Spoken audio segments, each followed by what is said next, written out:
নমস্কার সুপ্রিয় দর্শক, সবাই কেমন আছেন? আশা করি সকলেই ভালো আছেন। আপনাদের আশীর্বাদে আমিও কিন্তু ভালোই আছি।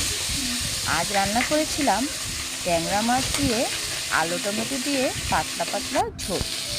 তো রান্নাটা করার জন্য প্রথমেই মাছগুলোকে একটু নুন হলুদ মাখিয়ে ভেজে তুলে নিলাম।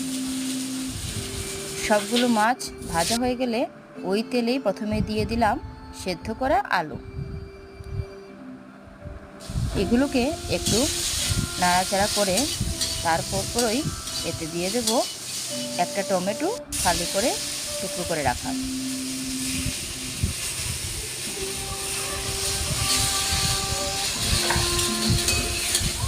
এবার টমেটো ও আলুগুলোকে খুব ভালোভাবে একটু ভেজে নেব।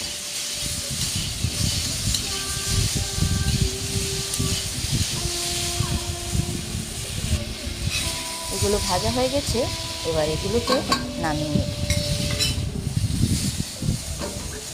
আলু আর টমেটোগুলো কড়াই থেকে নামানোর পর এতে দিয়ে দেব পরিমাণ মতো তেল, আর ফোড়নে দিয়ে দেব গোটা কয়েক মেথি, আর সাথে দিয়ে দেব কয়েকটা কালো জিরা।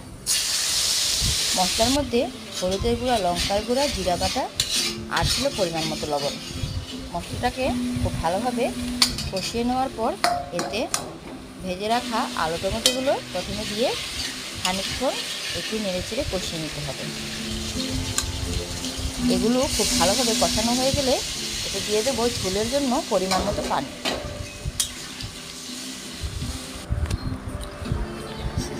ঝোল ফুটতে শুরু করলে এতে দিয়ে দেবো মাছগুলো। বাস, তৈরি হয়ে গেল মজাদার টমেটো ও আলুর পাতলা পাতলা ঝোল।